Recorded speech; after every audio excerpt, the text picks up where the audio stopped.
Ifahamu historia ya bwana mmoja anaitwa Edward Moringe Sokoine.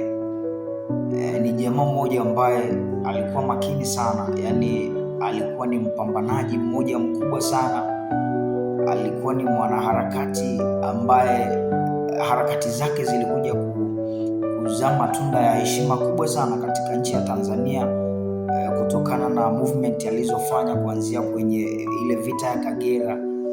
Kwanza huyu jamaa bana ni miongoni mwa watu naweza nikasema alipata bahati ya kuingia kwenye mifumo ya uongozi akiwa na umri mdogo sana, na ni miongoni mwa watu pia ambao walifariki katika umri mdogo. Huyu jamaa alifariki akiwa na umri wa miaka 45 na alifariki akiwa katika safari yake kutokea Dodoma katika harakati za bunge, akiwa anarudi Dar es Salaam ambako ndiko alikuwa akiishi huyu bwana Edward Moringe Sokoine.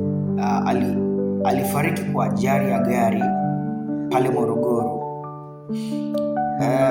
Huyu mshikaji bana alipata elimu yake ya msingi. Kwanza alizaliwa Arusha Monduli, na ndiko alikosomea elimu yake ya msingi. Baadaye akasafiri kuelekea Ujerumani, nchi za magharibi, kuendeleza elimu yake, ambako huko alipata elimu ya utawala, na baadaye akarudi Tanzania na kujiunga katika chama cha TANU ambacho kilianzisha mwaka 1961 ili na yeye awe miongoni au awe sehemu ya watu ambao watapambania uhuru wa nchi yetu, wa nchi za Kiafrika ikiwemo Tanzania.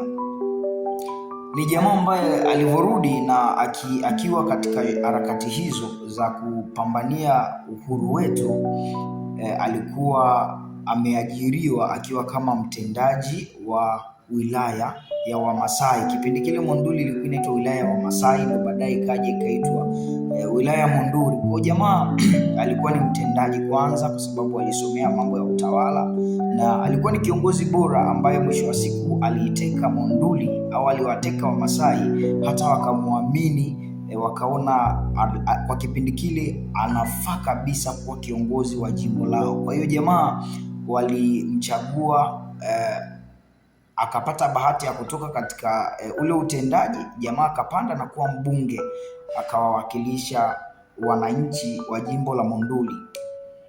Kwa kuwa alikuwa na elimu, alikuwa na maarifa makubwa sana, ni jamaa ambaye CV yake ilikuwa iko vizuri vibaya mno, basi alipata bahati ya kupanda vyeo, yaani alipanda vyeo mpaka vyeo. Kwanza aliwahi kuwa mbunge kama ambavyo nimekuambia, lakini aliwahi kuwa naibu waziri wa mawasiliano na uchukuzi, lakini amewahi kuwa waziri wa nchi, lakini vile vile huyu jamaa amewahi kuwa waziri wa ulinzi na jeshi la kujenga taifa, na amewahi kuwa waziri mkuu kipindi cha rais wetu Julius Kambarage Nyerere. Na Martin Sokoine, Edward Sokoine amekuwa waziri mkuu kwa kipindi cha awamu 2 za mpito chini ya Mheshimiwa Rais Julius Kambarage Nyerere. Huyu jamaa katika harakati zake za mapinduzi ni miongoni mwa watu ambao walikuwa maarufu sana. Umaarufu wake ulijulikana kwani alikuwa akipendwa na watu wengi mno, kutokana na uwajibikaji aliokuwa nao katika nafasi zake alizopewa za uongozi, namna alivyojituma, namna alivyopambana na watu wabaya. Wakati akiwa waziri wa ulinzi na jeshi la kujenga taifa, alitoa mchango mkubwa sana katika ile vita ya Kagera. Alihakikisha analinda rasilimali za nchi, alihakikisha anajituma kusapoti watu, kupambana dhidi ya ule uvamizi uliokuwepo. Kwa hiyo ni mtu ambaye ana mchango mkubwa sana. Hakuna mtu wa zamani ambaye anaweza akamweleza katika namna mbaya huyu bwana Sokoine. Lakini kikubwa zaidi, kwa kuwa ni mtu ambaye alitokea katika jamii za Kimasai na aliingia katika uongozi, akakutana na ile kauli mbiu ya Mwalimu Nyerere kwamba kilimo ndio uti wa mgongo wa Mtanzania, basi aliinvesti sana katika kilimo na ufugaji. Yaani yeye ni mtu ambaye akisikia habari ya kwamba wakulima wanateseka, wananyanyasika, lazima aingilie kati na apambane dhidi ya huyo mtesi.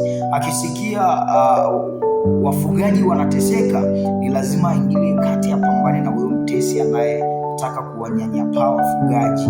Kwa hiyo juhudi zake za kupambana dhidi ya kilimo zilitosha kabisa kufanya jina lake liendelee kudumu kwa mchango huo katika nchi yetu ya Tanzania.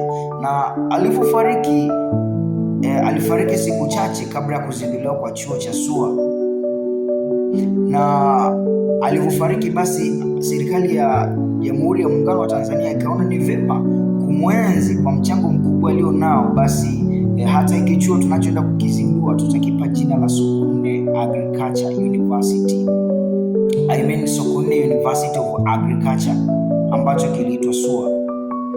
Kwa hiyo nilitaka kuelezea kidogo juhudi za mtu binafsi ni kwa namna gani zinaweza zikamfanya akaendelea kudumu kizazi mpaka kizazi. Ni kwa namna gani juhudi zako zinaweza kuleta heshima katika familia yako au ukoo wako. Sasa hivi watoto wa huyu mzee Edward, hata wakienda sehemu yote ile wakakuta kuna venue kama chuo cha ushirika, hata UDSM kuna venue zinaitwa Sokoine.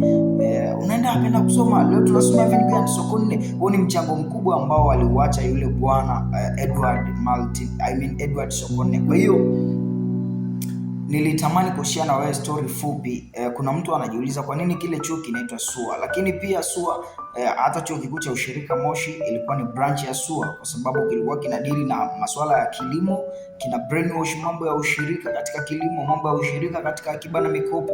Kwa hiyo hata chenyewe kikahusishwa, na ndio maana ukienda katika chuo kikuu cha ushirika Moshi utakuta kuna venue nyingi zinaitwa Sokoine, kuna hostel zinaitwa Sokoine, kuna venue zinaitwa Sokoine. Huu ni mchango wa bwana. Kwa yule ambaye alikuwa hajui huyu Sokoine ni mtu wa namna gani, in short, huyu ndiye Sokoine. Thank you.